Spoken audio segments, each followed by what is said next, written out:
restores and brings hope and grace and truth and life. And I said, what would you do if you could lose all your burdens? Yeah. And I said, my words are few, but I love you. With those words, please hear them. Yeah.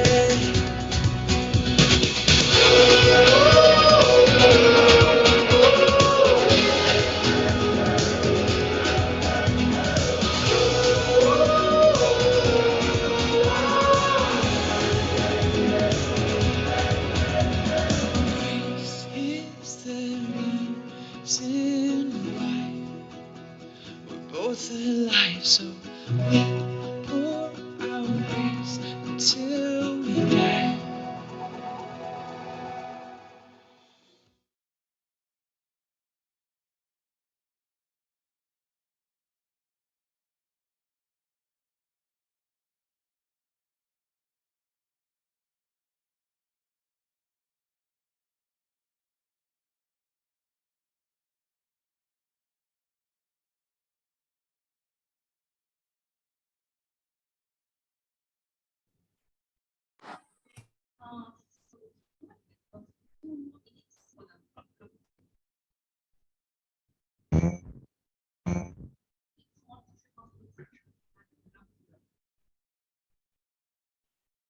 Dear participants, we shall wait 2 more minutes for the crowd to come in, and then our Master David will start his session. Yeah.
Ladies and gentlemen, very good afternoon.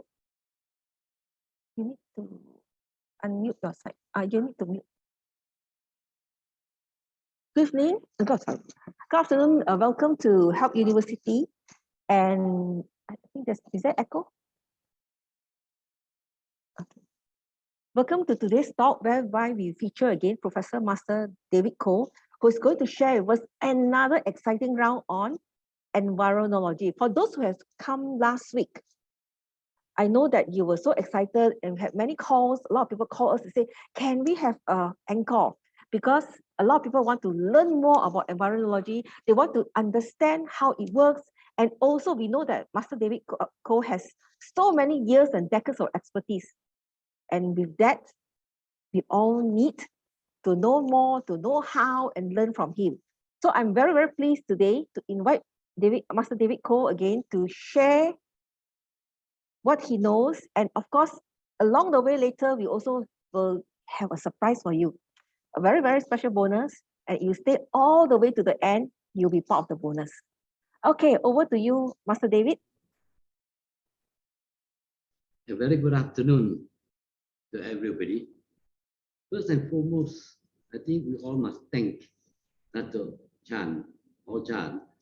Without him being the powerhouse and the drive to make this possible, this will not be, I will be here talking to all of you. Number two, I think we've got to thank all the staff from health who worked endlessly, tirelessly to make this possible to the last second.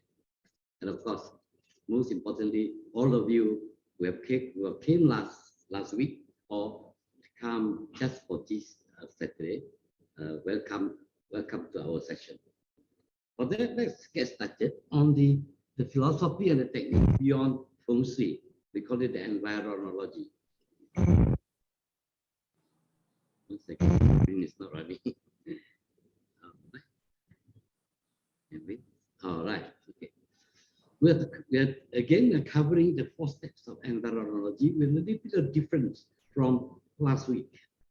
First, we have agreed with Health University to start a class, a 2 Saturday class from 2 to 5 o'clock with a 15 minutes in between break. That will be 2 p.m. to 5:15 p.m. And of course, there are other details that I will be covering later. But basically, the objective and the key takeaway of the courses. 2 is the participant and the preparation work that you got to prepare if you are enrolling to this class. And of course, how to get connected and the WhatsApp chat group, the following up after the 2 weeks session. I suppose we won't be able to have a classroom sort of class because it's a new life that we're going to lead into doing on Zoom. First, I still want to remind everybody what is not environology. These are not environology. You all come across this, that you go to people's house, you see a pakwa on their house, you see people hanging bells on at their door, and you have frogs placing somewhere in the house, and there are people who put paintings and drawings and whatnot you have, and say somebody told them this, you will drive away spirit or bring them good luck and things like that. These are not environology. I do not know if they are Feng Shui at all. And of course, there are other things that we do not get involved is the cultural practices. You know, in China, different provinces have different practices. Even in Malaysia, the Kelantan practice and the Johor practice are not the same. And we do not want to drag into argument because they must have a reason to practice their cultural practices. And of course, when involved with the religion, which we do not agree to participate in because everybody believes in their own God. We don't want to drag into argument over whose God is more superior than the others. And this we will not. So cultural practices and religious and beliefs, we will not involve into environology. So what are we talking about when we say environology is a scientific approach? This is what we do. First, for scientific practices, one is you keep a lot of reservation, keep observing, keeping records, and then repeat the observation. And when they keep on repeating, giving us the same result, then we go form an hypothesis. The hypothesis of the observation and the proofs that if they continue, keep on happening again and again, there must be some proof that it has some reason. And from there, when the hypothesis is confirmed, we will then sort of come into some form of theory, and from the theory and the proof repeatedly of proving the test, then we possibly can submit to say this is a scientific confirmation. First, when we talk about environology, which I have developed, I divide them into 2 different categories. One, we call it the external, which is a macro of the environology. In a macro, we talk about landform, we're talking about river, we're talking about whether it's natural or whether it's man-made outside a building, outside a dwelling environment. And we also consider the internal, which is a micro, which is anything that is happened within a house, within a building, whether it's natural or it is man-made. Since this has been, I've done this last week, some of this topic I will be going a little bit faster, and those I've not covered, then I will go a bit slower. So now we go into the 4-step environology. You see what happened was over the years, a lot of people practicing all sorts of different Feng Shui, or even books are written about Feng Shui. nobody somehow come up with a systematic step by step to follow. They'll come over, you put a system here, you put something there, put something there, and all in drips and drabs and in different pieces. I summarize them and rearrange them into a step by step to follow. That you cannot miss any one of these steps, or else the job will not be complete. And I've developed them into the 4 steps of environology. Let's go into these 4 steps in slightly more detail than last week. First, we must recognize and accept that there are forces around us that we cannot deny. What are the forces? We got magnetic forces, we got gravitational forces, and in a nutshell, we have got the 4 fundamental forces of nature: gravity, electromagnetism, weak and strong forces. These in Chinese sum into one word called qi. So when we talk about qi, we are talking about these 4 forces and more. What are the more? I will tell you later. Now let's go into the 4 steps. The 4 step is one is identification, selection, matching, and then energizing. What are these 4 steps? I will briefly describe to you what are they. One is we talk about identification. You see, people born at different time and different places vary in characters and behavior. So are building and spaces. So therefore, we must know first, who are you? We got to, every person must identify who are they. But in environology, we have basically divided into 8 categories. For example, in step 1, we say identification. We're basically talking about human. We're not talking about animal. We're not talking about table and chairs. We're talking about who are you? And we base it by the year of birth. Which year? What year? Therefore, there must be a beginning of a year. There must be an end of a year. It can be arbitrary, but in science, in our world, where the sun is our center, the earth somehow rather move around the sun. And the earth is very funny. It tilts at 23.5 degrees from left to right, right to left. And during winter solstice, particularly the winter solstice, it is tilted to the left, and therefore you can see the most or southern part of the earth is actually at the sun. So therefore it is now hottest in the southern hemisphere. In the northern hemisphere where we are now, it is the coldest, and then we call it winter solstice. And for a couple of seconds, at that point, it is considered at the beginning of the year. Western calendar consider that winter solstice as the beginning of the year. Chinese calendar consider the beginning of the year if yours is a solar-based system. And that we agree. Whether Western or Eastern, we agree that winter solstice is the beginning of the year, with the exception of those in the southern hemisphere. Why? Because people in the calendar, our calendar, basically are all written by the northerner. Whether they're Chinese or whether they're European, the calendar are written by the people in the northern hemisphere. The southern hemisphere have not yet formed a calendar based on southern hemisphere, which we are now writing for the southerners. Shortly, we will have a new calendar for them. So therefore, from there, we will divide them into 8 different categories and we calculate them by trigram, which go by binary calculation. This is a bit too small, right? Too small for you to see. Let me give you a bigger one like this. For example, you start from 1945, for example. Anyway, earlier than that, you still can calculate. The number run all the time. So long as you know the winter solstice of that year, we will then be able to track the number. For example, 1945, we go on trigram at 010, and the number started with 1. The 010 is 1. So you go forward, you go 198, you go for male, and for female, you go backward. There are some numbers with a bracket of 5. I will explain to you when you join the class. This is 100 years here. And that's where we normally get on to. I mean, if you have taken the video of this, you should be able to know what number you belong to, what trigram you belong to. And next time when we meet and when ask about yourself, just give me your trigram, give me your number, I will then tell you who you are. And then another thing, a very important thing we must know is we must know our northeast southwest, because If you enter a space, if you don't even know northeast, southwest, where do you then refer to? That's one. And from there, we have a house, we divide them into different entrances, 8 entrances, because you got 8 different segments. You got northeast, southwest, this is 4, and then the 4 corners. So therefore, you got 8 sectors. These sectors with a different number will then tell you which door, which entrance is considered positive, which entrance is considered negative. Which will be then, this will be taught during the class that we're going to have shortly.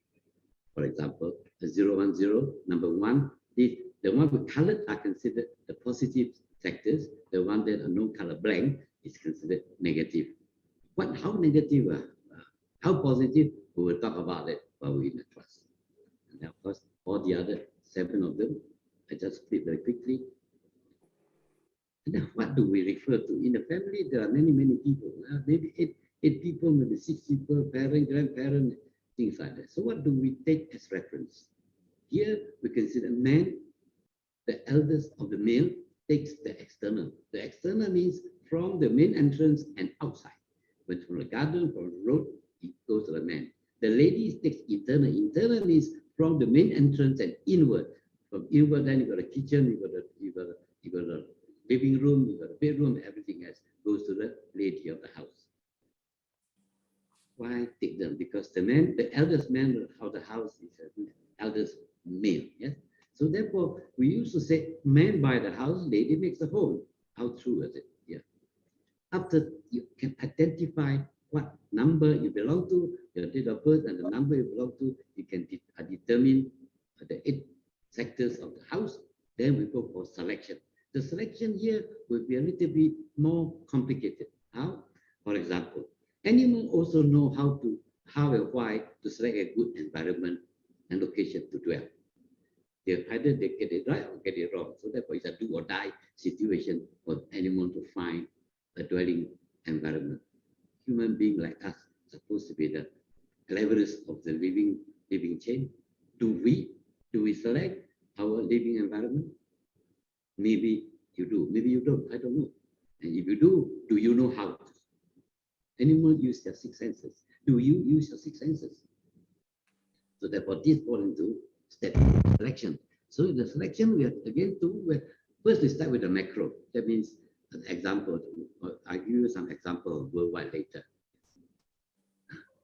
That I mentioned earlier, I just repeat about the macro. Here, I will not be touching on the road. I will not touching about the park and things like that. I will only refer to landform. Let's go into the landform. Because in our calculation, earth forces are dedicated by water, while landform should cover wind flow in geological terms. I put that word there as a P wave and S wave. Actually, P wave means primary wave, S wave means secondary wave. It normally used for seismic word, because when volcanic eruption, you will see the earth will move, and it's moved to change a lot of landform, and these movement are termed as different wave, P wave, S wave, and so many other waves. We don't have in our environology on landform, we don't have any term yet. So we temporarily borrowed the P wave, S wave from the seismic like this, yeah. And in a landform, natural landform, you always see the mountains are in that format. This is taken somewhere later. And there are different landform like this. If there are more mountainous, the landform are sharper. If it is more earth, then it will be more undulating, like this. This is taken from Cameron. You can see the far end, the far background that it was a bit sharp. As it comes to the front, it will be more undulating. As the landform taper, you will then tell that is earth. The one that is very sharp, there are more rocks and stones. And this is taken from a desert. In desert, after a sandstorm, after a wind, big strong wind blow, the natural sand dune will form in that manner. I will explain to you later why the sand dune form in that manner. They do not go into a straight line, because natural forces move in a vortex manner. There is no forces in this world, in any force, electrical or otherwise, or landform, they move in vortex manner. And when they move in vortex manner, when they settle, it will then form into that manner. On the left side, we call it the syncline. On the other side, on the right hand side, we call it the anticline. So if you were to find a place to build, to stay, where would you pick? You pick on the slopey side, or you pick on the embracing arm side? Where do you think the camel will rest when the sandstorm comes? It sounds to be very, very general knowledge. Bear in mind, this will be what we will be learning later when we're talking about how to choose landform. So I give you the hand with thumb and the index finger. This is exactly what a force of a landform will form. Not all landform will form into that manner. The good landform in environology will form like a human thumb and index. Tell me, in the index and the thumb, which one is a strong? Which one has a stronger force? Yeah, of course, it's the thumb. Without the thumb, the whole hand, the 5 fingers, is actually useless. And if we're using that to look at the river, a river moves in the meandering manner. The river meander as a water, and the water also meander. When the water meander, the one side of the water we call it embracing side of the bank, the other side we call it the deflecting side of the bank, or the elbow side of the bank. Now you must have also seen river where on the embracing side, the land is always more fertile. The land on the elbow side is always more rocky and harder and less fertile. Well, when you come into my class, we'll go into great detail about this. This is the natural river, the way it meanders. What happens is when these forces travel in a vortex manner, especially water, this is how they go. As they swing, and before they swing back, there will be an explosion. Natural explosion is always very silent. It's only human created explosion is very loud. Okay. The vortex that I was trying to tell you is like this. They are combined of 4 different type of forces and form into one. The lower one is the final river flow, water flow in that manner. They got 4 different form of the forces move in 4 different form and form into a vortex. So our body meridian is the same. All the meridian in your bloodstream in your body do not travel in the straight line, and they also moves in the vortex manner. Men or women, children, the same. Just like that. So the forces in our term, we consider these are forces. The living forces meander in a curving manner, and dead forces, like the dead snake, move in a straight line. Anything that is straight is dead. Human being the same. Yeah? When you die, you will lie straight, hard and straight, and ready to put into a coffin. So therefore, there are some words. It's very, very truthful, but we know most of the time we ignore or we neglect. Say, thou prosper with roads. City flourishes by having rivers. Think about it. Is that true? Have you seen a town without road? Have you seen a river prosper without rivers? Never. So how to select? One, we're talking about the location. Let me give you some example in a macro map and from some of them from my experience. Let me give you a world map of all the towns in small dots like that. Yeah, and then we look at the town, this capital city or all these towns. Why they make them capital? Why become a capital city? Why the town prosper? Why the town has more population than the rest? Let's go. The story goes, 2 mountains, there must be a river. 2 rivers, there must be a mountain. This is the fact. So because of the P wave and S wave effect, this is what you end up with. Forces are barricaded by water, as I mentioned earlier. Landforms are conserved by flow of geological term. Okay. If we one of the top 10 cities in the world, Bangkok, for example. Bangkok is embraced by Chao Phraya River. Behind, on the right-hand side of Bangkok, there are mountains. And the mountain, because of energy from high to low, in a mountain, the energy will go downward. As it goes down, it keeps pushing and pushing and pushing until somewhere they cannot go any further. Where are they? Either sea or lake or river. In this case, Bangkok is a river. And this river flow all the way from Himalaya all the way, end up in Thailand, they call it Chao Phraya. And it ends into like I mentioned about the thumb and the index finger. This is exactly the thumb and the index finger holding Bangkok. The right-hand side of Bangkok is the most populous place, but the left-hand side, after the river, the people there are lesser, the town are less prosperous, very, very little event. And whoever survived there or lived there to do business, slowly, slowly they know that place is not a place for dwelling because they never get rich. And then give you another top 10 city in the world, Shanghai, for example. Shanghai is embraced by Huangpu River plus Suzhou River, and they form a confluence. They form a confluence at the top there, as you can see. And how they become a top 10 city, the same reason applies. And if you look into Seoul, Seoul is actually with the Han River. How come one side, all the red mark there, they're actually very populous? How come the other side is lesser? Because the populous place has got another and a confluence river holding it, but the other on the right hand side, you can see as if there's nobody staying there. It's a double loop of the confluence. And this is Manhattan. Manhattan is an island. They call it a Long Island long ago. But because from one side of the city to the other side of the island, they got to go through a long journey. So slowly, slowly, the people that start making bridges, to connect both sides of the mainland to the island. And slowly, slowly, all this Manhattan become very, very prosperous. Why? Because the energy from both sides, the forces from both sides of the mainland, all the energy through the bridges, all the forces push into Manhattan. So Manhattan become very rich, where the receiving energy from both sides of the bank. One glaring example was Kowloon and Hong Kong. Hong Kong, when it was founded by, they were given to British, took it for 100 years. The Tin Seng Matau, the tunnel was not built. And Kowloon was basically infested only with poor fishermen, and the people there are a lot of underground people, until they built a tunnel between Kowloon and Hong Kong.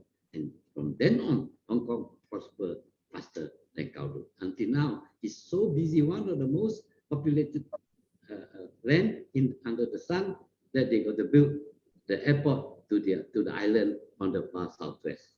And slowly, slowly, because of the bridge and the road that they connect Hong Kong to the island, slowly, slowly, that island, if you want to invest in Hong Kong, go and invest into that island. You will be more prosperous than Hong Kong in time to come.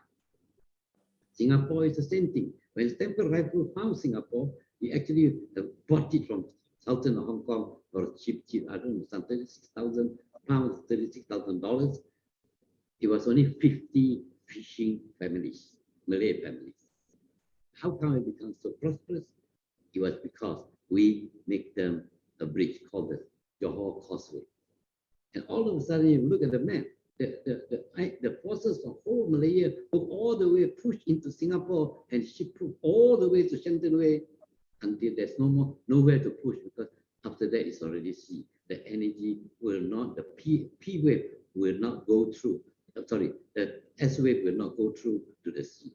So hence, Singapore, the development from Shenton Way and go two sideways. One side to Jurong, the other side to Sembawang. And slowly, slowly, it then pushed backward to Johor Bahru, which will take a long time. So Johor Causeway, the other side is most undeveloped. This is what you have. And then we argue for quarrel. We gave you a second ring, second bridge for the plus.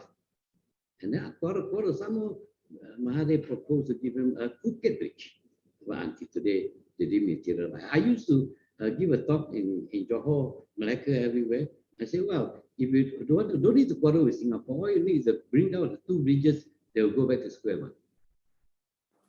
So all these forces, where does it come from? Let's give you an example. Where is the highest peak of our northern hemisphere? Mount Everest. And you can see almost all the river in China, India, all of Indochina, all the river originate from Mount Everest, from Himalaya. That's Let us show you about, I'll show you the picture here, but I'll show you the correlates effect later on. And these forces, they are called what? This force in Chinese is also called Qi. Let me show you a simulation of the forces for Himalaya to the rest of Asia. Two of the forces go to China and form into three rivers. The other two come down, one to Vietnam into China, one go through to Thailand, and the other one, Irrawaddy, go to Burma. And the one to Thailand is sinking at the Isthmus of Kra. It seems that it ends there, but no, it's sinking, it come up again. How did it come up? From Isthmus of Kra, it came up and go into Peninsula Malaya into 8 branches. The longest, biggest branch is called Titi Wangsa, which we are part of it. Yeah. And this, how the forces go to Johor and Kluang Aitam seems to taper down, but the forces did not. It went and it wanted to come up again, and it came up from Johor, from Johor Lama, and then it went into Singapore. And Singapore, it popped up into a few smaller islands in the southern part of Singapore, where you got Pulau Bukom, Pulau Cawan, and all the others. And then this is what the landform in Penang, in what it called Malaya. And from there, if we go deeper into it, how come Kuala Lumpur become Kuala Lumpur? Remember, long ago, the British wanted to make Ipoh as the capital of Malaya. But somehow or other, they finally chose Kuala Lumpur. This is why. The forces break off somewhere after Genting and into 3 lines. One line is somewhere in Rawang on the north, and the other line is embracing before Kerinci and go all the way to Klang. And the other, the southernmost actually embraces and form into our Putrajaya. There are 2 rivers, one is Klang River, one is Pangat River. And no wonder the way they embrace Kuala Lumpur, the only place that got 2 arms embracing the river, Sungai Klang, is Kuala Lumpur. In whole Malaya, you don't find this landform in any other state. And this is why you have the Kuala Lumpur map with all the rivers, and of them all, there was confluence. Confluence is actually better than embracing arm. Where is the biggest confluence in the whole of Malaysia, the peninsula of the east? This is it. Masjid Jamik is the biggest confluence of Klang River. Why people don't say that? I was told by some of the Paji, they said long ago they built the mosque. Somehow they knew that that is a very good piece of land.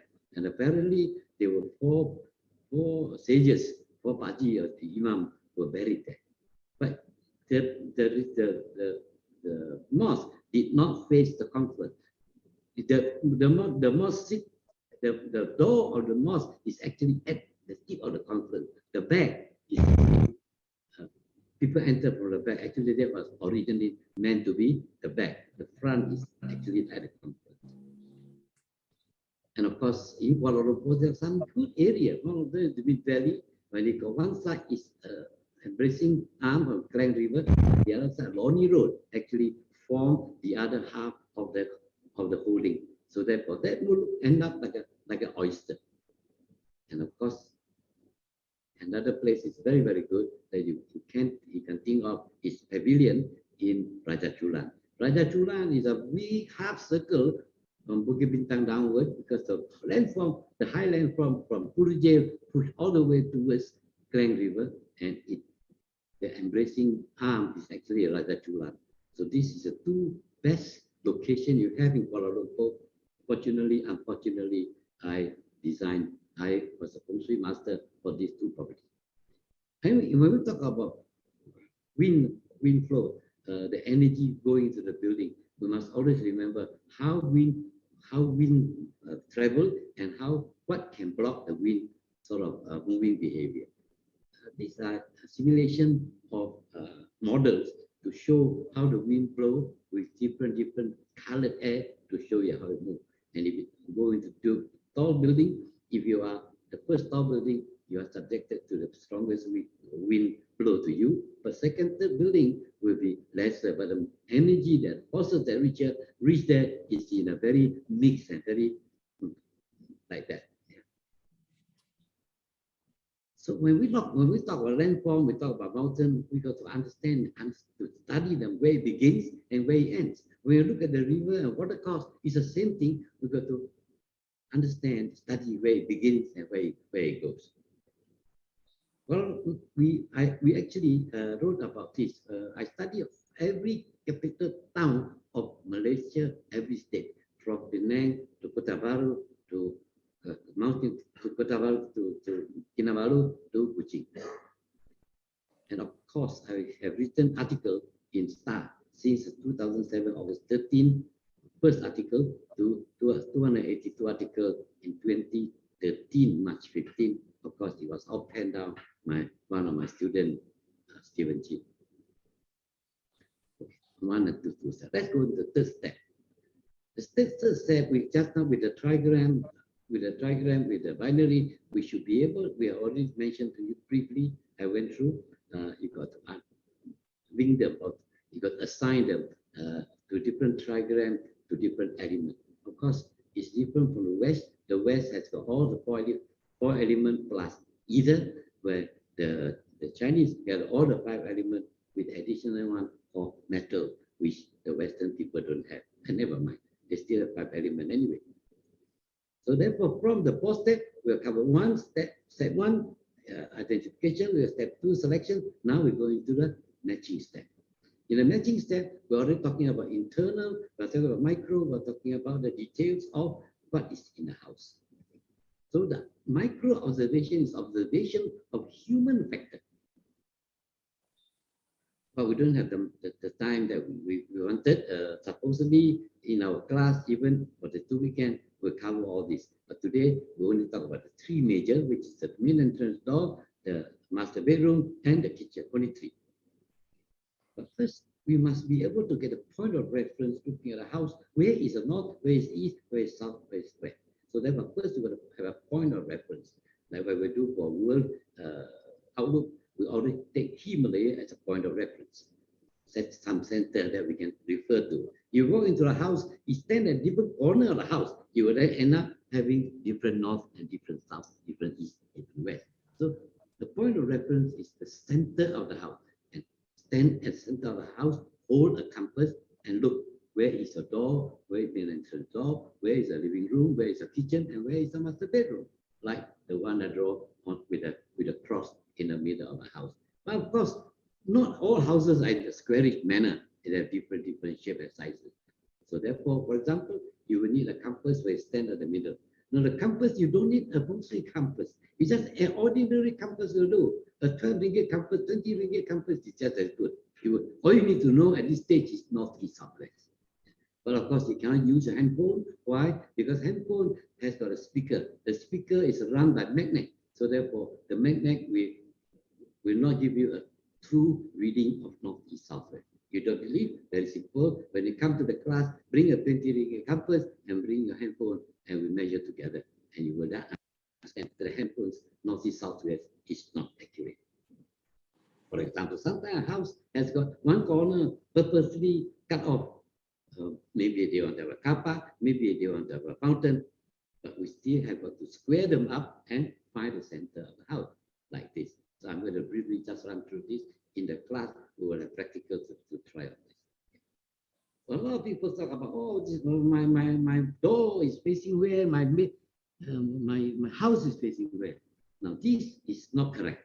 Your ancient design, when they talk about main entrance, the main entrance is always in the front because they face the road. But modern design, a building may face the main road, but the door may not be in front. So therefore, we can only say the door is at what sector or what location in relation to the center of the house. Like this. This is the door. I keep on mentioning about door.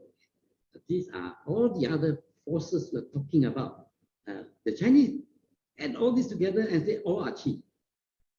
The qi, some of them we can see, some of them we cannot see, some of them we can measure, some of them we cannot measure. They are all considered as chi. So when people was bombarding this Feng Shui master or whoever to say, you talk about chi, show me the chi. Come on, man. You are so ignorant and so naive. You do not know Chinese chi comprises. When they get angry, also chi. Anyway, when I talk about one chi that we nobody actually notice, they are also chi. They are also forces. It's the capillary action of a tree. Did you see the chi moving in the tree? The tree using capillary action to move up the water from the ground to the tree to survive. Without that forces, the tree will die. And all this, we call it in Chinese called chi. Less known forces, for example, this force. It's very, very funny. If I were to tell you, I used a satay stick to pull up that mug of rice, dry rice, would you believe me? You possibly say no. You come to my class, I will show you how. I'll bring the rice, I'll bring the mug, I will bring the satay stick, I'll show how you can pull the whole thing up. No, I can't. I show you, you do it, you also can. And the force is called Kashmir effect. I do not know how many scientists ever heard of this Kashmir effect on that rice. Anyway, we'll talk about that later. It could be a kinetic molecular theory. So I'm keep on talking about the door. Why is the door? Yeah. The door of a house is a house that walk in and walk out. The family walk in and walk out. Your guests walk in and walk out. But just like a tomato ketchup bottle.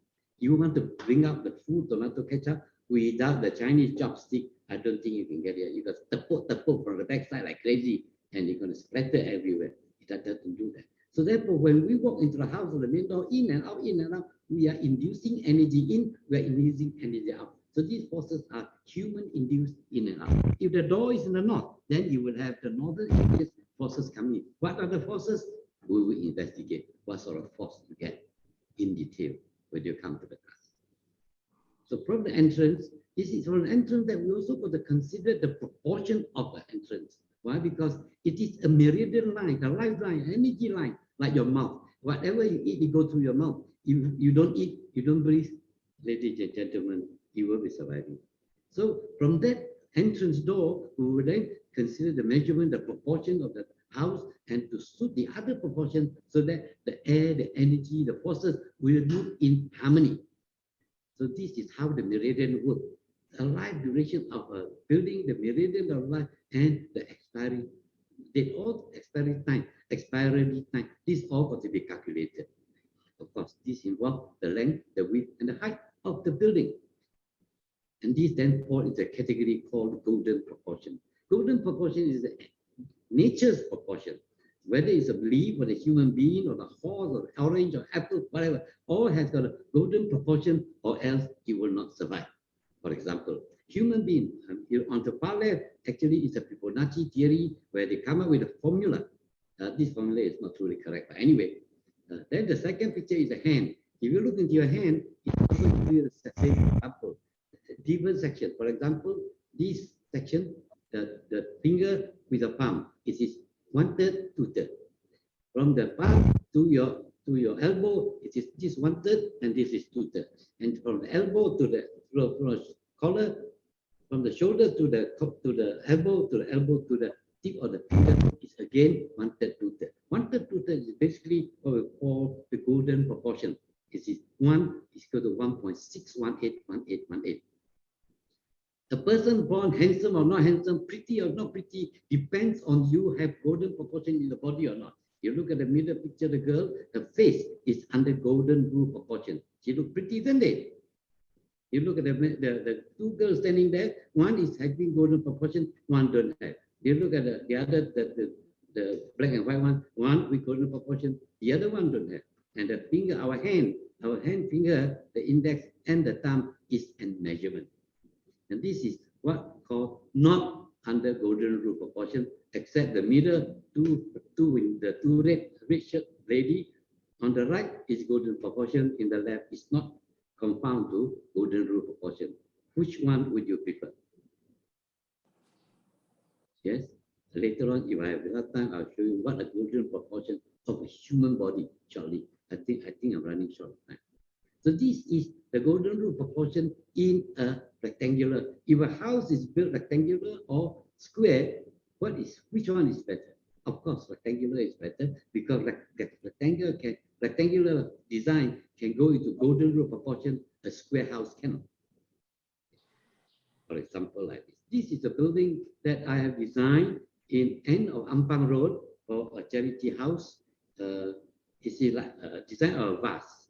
1/3 of the vase is buried underground where they have a lot of stores underneath. The 2/3 on top is actually a hall for functions for people holding talks and things like that. And the unique part is once it conform to golden rule proportion, people speak on the stage, do not need a loudspeaker. And people even at the door can hear very, very clearly. That hall can take 1,000 people. You don't need loudspeaker to speak. And this is some of the design that we drew. We drew a golden proportion line, the meridian line.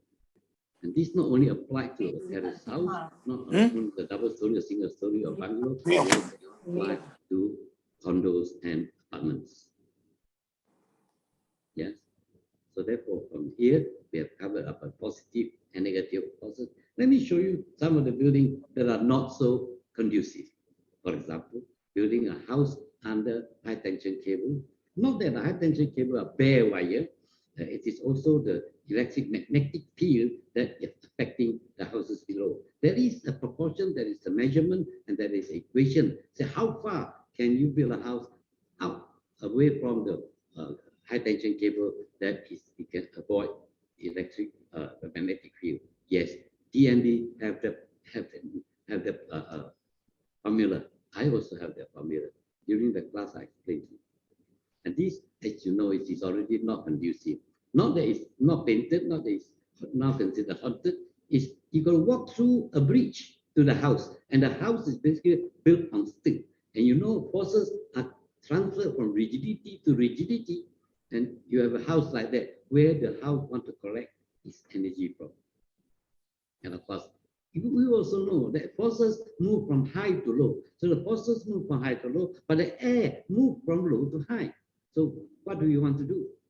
So a lot of people with this sort of house, they will want to have the highest part of the hill, and the house door are always facing the hilltop. And this, they stay there. By the time they shift there, they build there, they are pretty rich. By the time they shift up, they are pretty poor. Like this, yeah. People like to build a house somewhere at the edge of a hill. And because of that, the road is always where the car is, and the back is always on the cliff. So therefore, the air will enter through your backside to the house, yeah. But the forces is pushing your house towards the cliff. And T-junction, everybody knows. That there are also people who don't believe and purposely buy a T-junction house because why? Because it's normally cheaper. Anyway, there are so many details that if you come to the class, you're going to learn all this. But today, we're limited with time. We just stop it at that. But we must cover the last step, the fourth step, which I promised at the very beginning. The last step is called energize. After doing step 1, step 2, step 3, how do you know that you do the job you do for me actually will work? Can you prove to me? Everybody wants some proof. I pay you the fee, you got to prove to me, or at least guarantee me from now on I'm going to stay in great comfort, or I'm get more and more prosperous. Everybody asks for that. So as an environology practitioner, you have got to satisfy people that the job you do, you don't bring people to Holland, yeah? Okay, let's say energizing is a very complicated process where you got to pick the year, the month, the day, the time to energize the house. After the house, everything is done, the family is shifting, you got to energize for them. After energizing, how do you prove? In our case, we give them in advance that after you energize a house, you will be able to, within 24 hours, see the phenomena. Very, very odd phenomena. Phenomena like a dog on the roof, a fish on the tree, which never heard of. But we say that it must come. It must come to prove that what you say is actually true. And then what you promised me actually is that it works. Has it happened? Yes. Have I ever failed? Yes, I did. In my whole life, I failed twice and I returned the money. And I will tell you why I failed next time when we come to the class. So therefore, we come back to environology scientific approach. First, observation, hypothesis, rules and theory, and then scientific confirmation. Yes.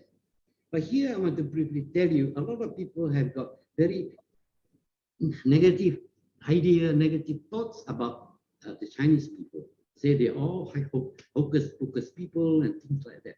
Unfortunately, during ancient time, Western, Eastern, everywhere else, there is no scientific method of proving a thing, or scientific record of proving a thing, like astrology. Astronomy were actually the same group of people, but slowly, the astronomy take a scientific research, take a scientific approach, but the astrologer did not. So after 2,000 years, the astrologer become focus.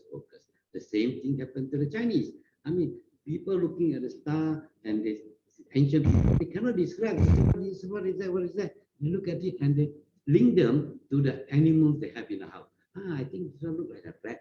I think, I think they look like a cow, you know. So therefore, they divide the sky into 12 different parts and they link it to 12 different animals. And this story slowly passed the grandmother passed the grandchildren, and become the story of Buddha. Buddha got no free time to tell story about the rat and all the other stuff. Anyway, then become focus. Oh, when you're born in the year of rat, you behave like a rat. When you're born, you're like a pig, then you behave like a pig. Don't you ever believe that? They cannot divide the world of 7 billion people into 12 groups and say every 600,000 people or 6 million people will have the same behavior. Right. So but as the women folk, they like to talk about in the market, they talk about this and they find it very, very funful. I mean, after they tell a lot of story, once in a while, some of the story actually work. It sounds true, but one proved to be accidentally correct doesn't mean it's a scientific proof. I want to mention to you 2 persons here. One is called Luo Xiahong. He is a astronomy and he's also a scientist. He's also a mathematician. But he also the first person in China ever calculated pi without the word pi. And of course, the world recognized him. And finally, the West put his name behind the back part of the moon, a little hole there, said, this is Luo Xiahong's hole. Where the others has got a very big stone, Luo Xiahong got a small hole. How unfair. Then we have another one, Kuo Bu, who is the founder of the Chinese Feng Shui, but he is, a lot of people consider him hocus pocus. In his book, he have never mentioned one word of hocus pocus. And of course, same thing goes to the Western people. You all heard of Galileo Galilei, that's for sure. And he have said that the sun is the center of the universe, not the earth. But the church thought he was nonsense. So finally, he was put under home arrest, and he died. Sort of miserable death. It's a scientific understanding. 200 years later, he was recognized as the greatest scientist, greatest mathematician, greatest physicist ever had. Okay. So, unfortunately, the progress of ancient time until now from some actually scientific approach has developed into hocus pocus. But of course, one of the lines can continue and prosper into scientific area, but not many. So far, there's something great, you know. So it is easy to criticize for negative people to make fun by presenting negative-minded people. They do not contribute. They only criticize, and they themselves are not scientists. They know next to nothing about science. They just like to make fun, and they thought it's very, very funny, and people like to listen to his very funny story. So accepting a scientific theory and proof may take many, many generations, and it may take also a lot of concerted effort. So, like medicine, from voodoo to modern medicine, like astrology to astronomy, and things like a lot of them. But lucky thing, some of these my scientific approach have bear fruit. I hope environology can be the same. Rather than criticizing for negative precept-minded people, let us help and do for our future generation. This is Environology courses. I'm going to explain to you. We're going to do two part. One is on the 19th of March. The other is 26th of March from 2:30 to 5:30 with 15 minutes in between. Possibly there will be a little Q&A, a little bit of group studies. These are the courses detail that I have printed. Day 1, these are the details. Day 2, these are the details. If you want the more detailed one, possibly you got to register with help, and I think they will give you the detail of our syllabus for 2 days. And if you enroll into the class, I promise you, I will bring this pot of rice and I'll bring the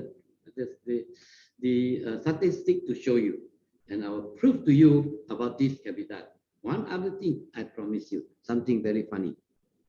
It may be very, very odd. If I were to tell you that you yourself can use your own force in your body to lengthen your finger, would you believe me? You may not believe. Huh? You come to the class, I prove to you. If it doesn't work, I return you the school fees. Is that a deal? Sure, I show you. Okay. Look at my 10 fingers. If I were to put my 2 lines, in everybody's hand, there are 3 lines. There are 2 lines cutting through up to the small finger. You put these 2 lines on the small finger like that, yes, together. Make sure it's in 1 line, and you clap a hand, you will see that all the fingers are the same length, unless you are cha-cha, or else the fingers are the same length. And if I were to tell you that you can put any one of the finger longer within 20 seconds, would you believe me? But prove it to yourself. Don't cheat. Use your positive mind and use one of the finger and you push. Do not touch your finger. Just push. To say longer, like this. Don't need even to touch your finger. Just push. Positively say, I want this finger to be longer, the middle finger to be longer, the middle finger to be longer, the middle finger to be longer. And then you put the 2 lines together and you put it together, your middle finger become longer. See, longer. Isn't it not? Isn't it not? This is a force in your body. You can create magic. I tell you the joke. One day I was in Shanghai having coffee with Sohu, one of the what do you call Sohu? Is that like Alibaba sort of company? I don't know, like Baidu like that, like Google. The guy was interviewing me after I give a talk. So at the same time, he invite a Taoist, Taoxi, from Hokkien. So the few of us are sitting on the table. So the Hokkien fellow was trying to prove that his Taoist Kung Fu was super duper. He said they already bring some sidekick along. So the sidekick was telling the interviewer and said, look, my master, he can change your drink states. China like Sprite. He said, he would change the taste of the Sprite drink to different taste. He said, how? He said, he just mumble, jump, he will change. So this guy who interviewed is also a very good person who believes in science. He said, can you? He said, yes, prove to me. So he mumble, he said, okay, now I drink. He said, no, taste the same. Now he said, maybe this a bit difficult for you. Time too short. I tell you what cigarette you smoke? He said, I smoke Marlboro. It's okay. Take 1 stick of Marlboro, you puff this. After you puff, he will then do some magic on the cigarette, and you puff again, you will taste it. So this guy puff, said, okay, you do. So he mumble, jumbo, he puff again. It's also very funny. He said, no, it tastes the same. It did not one bit of change. I was thinking of it. I think you have enough crap going on. I tell you what, if I was to tell you, make your finger longer, you believe or not? You cannot be. I said, no, we'll do together. I show you. So I show him, his finger grew longer. His face turned pucat. And it was recorded. And if you go to Sohu, they still have that on their record. And if you come to the class, I show you this so that you can go home and tell your people you can make your finger grow longer. But I do not promise you can make your little brother longer. Okay, with that, ladies and gentlemen, Thank you very much. If you have any questions, please go ahead. But you think of the question, let me excuse myself. I go to do for a short while.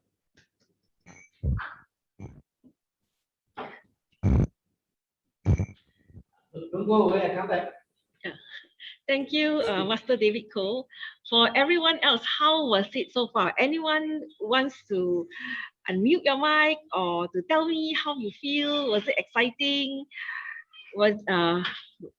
Did y'all want, like, you want more? Let me see, allow participants to unmute themselves. Okay, meanwhile, while waiting for Master David, he's gone to the toilet. Let me share with you a bit about the components of the course. Okay. Sharing screen. Okay. The course is actually it's going to be held from 19 and on the 26th of March, which is next month. It will be a 3-hour course, plus minus. Most likely, if you know Master Koh, there's so much to share. It's probably going to be slightly longer. Yeah, so it's from 2 to 5 p.m. On 2 weekends.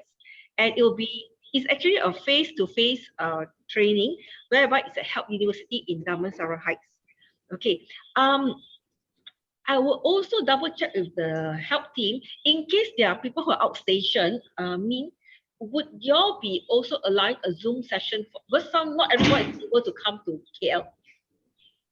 Yeah, so will there be a hybrid session? Probably some face-to-face, some online. I guess very much we need to see what is the interest rate that comes back, and then things are made possible, right? If you have heard how Master David could make his point very clear in there. So let us know your interest and let us know how what is the feedback like, and we should be able to make things work for each and every one of us. Amazing. Okay, so let's go through. The first Saturday, we're going to go through the 4-step approach to environology, whereby earlier Master Koh actually briefed us a bit, but it's different when you see Master Koh face to face. Can you imagine being in the same room as him and can ask him anything theoretically, and you can actually learn hands-on from the man himself. So you learn how to identify the binary criteria. Actually, all this sounds very deep for me already. And you learn about landform, landmass, river and water course origin. And then you identify what are the positive and negative forces. How to select positive sites, how to look at negative sites. There are tons of case studies. And case studies are where that y'all can learn. There'll be group discussions. You can also maybe ask him your own environment. You can probably ask during the case studies. And then the second Saturday is where application. Remember, we want to do identification and selection, matching different types of properties from landed to high rise. And then remember the golden rule proportion, how to read a compass, the railway, the right way, how to look at different parts of the house, from the entrance, the kitchen to the bedrooms, living room, and so on, and how to energize the place, the house. So of course this is the beginning, and this is just what we will be doing on the next 2 weekends. Are we allowed to share the price of the course? Individually, because once it comes to practical, you cannot share. If you, well, the fee we are charging per person, but we can't see on whether you cheat or don't cheat. I don't know. So that you can have that person sitting and listen to me, but we only charge you one. Then when it comes to the real, you want the real example, you want the real case study, you want me to look at your house, I can only see one month. Yes. Okay. So yeah, Daryl Costa is asking, will the lessons be in present? Yeah, it's face-to-face, Daryl. Theoretically, right now it's not online, but if there's a lot of demand and some of you are really not in KL, or you may be even be overseas, we might consider talking to Help Uni and also to Master Koh. How can we have a hybrid one, right? And of course, hybrid one means you need a lot more cameras, need a lot more manpower to follow him as he goes and all that. Yeah. And Daryl is also interested in the predictions that Master Koh explained last Saturday. So Master Koh, last week you actually spoke about some predictions. Will you be organizing something on this topic, Daryl asked? Or is there any material in English? Oh, it's in Italy. In Italy. Well, it's a bit difficult, not impossible, because if you have online overseas, my minimum charge is 20%. If one person also I consider 20. I do not know how many in the room.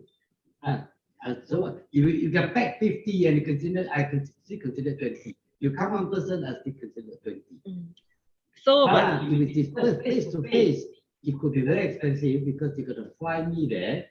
Yeah, and I only take a business class, number one, and I don't stay anything less than a 4-star hotel. And of course, maybe whatever the price you're charging would include your own house or your own office.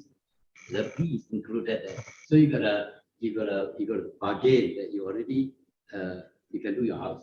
If we do a house on a bungalow house in Malaysia, we are talking about bungalow house minimum 20,000 ringgit. Yeah? So if you are staying in a house, you already have 20,000 ringgit free. Yes. yeah. So, okay. As I mentioned, it's a 2-weekend class. And what I understand is that it's super affordable. It's like 300 per weekend. So it's about 600 ringgit only, which if I convert to US dollar would be 100 plus US for the 2 weekends. That 150 ringgit. Yeah. 150 US. 150 US for 2 weekends. So Yeah, in Malaysian ringgit will that's the basic fee, but then the other bringing me there, it costs you. Yeah, unless you want to bring Master David to Italy. But yeah, I believe that there are many of you who are outstation, and we'll see with talk to help and talk to Master Koh, see how we can do a hybrid event whereby some will get to see him in real life in person, and some will probably be saying hi from Zoom and all that. But also, just also a couple of people actually messaged me privately on Zoom and asked me, this is question for Master David Koh. Is geomancy a pseudoscience? Is it evidence-based? Who give the word pseudoscience? Then can you name me the person who tell me the word pseudoscience? Who started that word? The person said don't Yeah, name it. I don't That's why fight PM shadow. me. You don't say someone say I want to know who is someone. You must. I don't fight shadow. Name the person. Somebody say this. Somebody say everybody have the somebody say the law like this. Somebody say no. The somebody is a shadow. I don't fight shadow. If the person, whoever the person said, you ask the person. If the person cannot give you the answer, then I will help you to ask the person. Who started the word pseudoscience? Not too sure, but Here. there's a person called I think it's called Lou in the Zoom that privately I messaged tell you me. what, Yeah. it's a lot of people say, oh, master, someone in the market, right? The fish market say this, that. Then how do you want to answer? Ask the person in the market who told you that. Right. Unfair. It's unfair. Somebody who say something, I am responsible to answer his questions. No, lah. Okay. And let me ask you first. Are you able to say, this gentleman, what is his name? Okay. There's another question from. No, what is his name? I want to ask him a question. Okay, the person who who asked me about is geomancy a pseudoscience? Would you like to explain? Can I ask you a question? Can or not? You can. Sorry. Yeah. Okay, I'm Lou here, Can I ask you? Master. Lou here. What, you want to hide behind somebody's curtain and become unknown?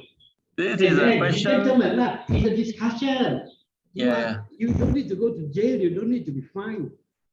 No?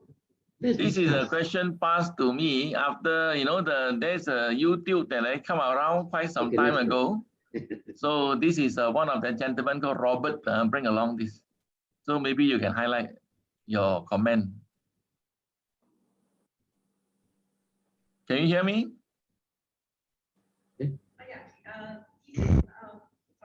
Mr. Lu said this is actually that he saw it on YouTube, and a gentleman said called Robert actually said that. Okay, ask him. But let me ask Mr. Lu also. Say, Mr. Lu, do you think geomancy is pseudoscience? First, what is geomancy? Do you know what geomancy or not? Go and check the dictionary first. What is geomancy? Because geomancy is not science at all to start off. No, from what I understand is geomancy is to find. We ourselves do not say we are geomancy. We say we are environology. Yeah. There is actually conversation that you cannot keep. So hold on. Okay. Okay. You want me to answer the? Okay, Caroline, you proceed, Caroline. Okay, Sarah P has another question.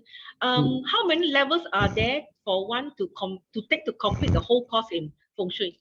Okay, this job Saturday is just an introduction so that this person who learn this will know enough to do his own house or do his friend's house. That is very sure he can do his own house. If we want to go next step, there will be a stage 1, stage 2, stage 3. Each will take about three months. So you take 1 year. By then, you possibly can, at the same time, gather enough experience to practice that. But if you want to go higher than that, we have a course called the Master Certificate. That is only on condition that you complete the 3 stages. Similar to the course that we did for Shanghai Jiao University, which is 10 months. 10 months. That they themselves, the people who come, must be basically either an architect or an interior designer, because it involves building, it involves roads, it involves construction, such as sort of thing, town planning and things like that. So if you do not have all the other basic information, it's very difficult to learn. Not like the two-day short courses, because you don't need to know a lot of details. You just need to know how to do your own house. All right? I hope that answers your question.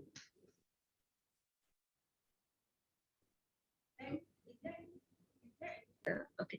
Anyone else has a question for Master David Koh? Or you want to find out, you want to ask more about the course? How many here are actually from living in KL? You're living in KL, can you type a one into the group chat so that we know that you are pretty near, you're local? Those who are in KL, Klang Valley, would you like to type a 1 into the group chat? Can I say something? Yes. You see, even if you're outstation, because it's a Saturday afternoon, after the class 5:30, you still can drive home. You come in the morning, you go back the same day, you don't need to stay in any hotel because only 2 Saturday. And we did it on Saturday because to make it easier. For example, you are in Johor or Penang, you still can come. There are a couple from someone from Johor. Yes. Okay. One from Italy. Italy one, you got to come. You got to come because it's very costly for him. Yeah, pay us a visit. We show you Twin Tower. Carol, wrap up. Okay, so we did a long 2 hours. We went past the initial. So much to share. I'm going to share again a link to the event whereby you can actually request once a copy of this recording. 2, you can even register your interest for the course. Yeah. Okay. There's new amazing development that I think you all need to know. On Sunday, 19 and 26 March, we have something amazing. Oh, hear me. Sorry. Okay. I'm so sorry about that. Okay. Lou said cannot hear me. Okay. I have an amazing new announcement. Not just face to face, but now it's been told to me that on the 19th and 26th of March, this can be an online course. So you can still, no matter how near, how far you are, if you don't want to brave the jams and the numbers, you can be here with us on Zoom and we can interact with Master to learn more from him on 19th. So you can, if you want to ask more questions, you can actually fill in the form, and then our colleague Raymond will contact you and see how we can arrange for your registration. There's no obligation. the form is just a registration of interest. You can tick, I want a copy of the video, and you can tick, I want to attend the course. These two things. Yeah, no obligation. Yeah, so far, if there's no questions, I thank you so much for being with us today. And I will thank Master Koh because he came he came all the way to be here in help, just to share with us so many things. Master David Koh, before we close the Zoom, any words for them of advice while waiting for the next time to see you next month? Well, people who do not know think that it doesn't help, and they think by choosing a house that they just by sheer luck or nearness to any supermarket will do. But by the time they get into trouble, they know that they should start the day one before they even buy the house. They got to learn Feng Shui, learn Environology first. Because how many times I've seen people they got rich from a miserable small house, and then they make a lot of money. They go and shift to a bungalow somewhere on the hill, and then many years later they go back into a proper. I've seen too many of them. I don't want to mention names. I don't want to mention places. I'm sure you all also know. So don't take chances. Learn something for yourself, so that when you get the next master to do it for you, you know whether it's telling you crap or it's honest with you. So the best thing is do it yourself. Okay, don't take chances. It's not that difficult to learn anyway. If I can learn, all of you can. Okay, thank you so much, Master Koh. I think to us, you said that you have not received the last video. We are processing the video, and I think what we'll do is we'll probably send you the links for both videos at the same time. All right. So thank you everyone for attending. Thank you, Master Koh. I learned a lot of things, and I hope to see you all soon again. Next one, 16 and 9, 16 and 20. Sorry, 19 and 26. Is it 19? Yeah, 19 and 26 of March. It's only 600 ringgit for both days, and it will be online, and I'll see you then. Fill in the form. Remember to download the brochure, but anyway, I will be sending you an email with a copy of this brochure and the links as well. Okay, so thank you and have an amazing weekend. Bye for now.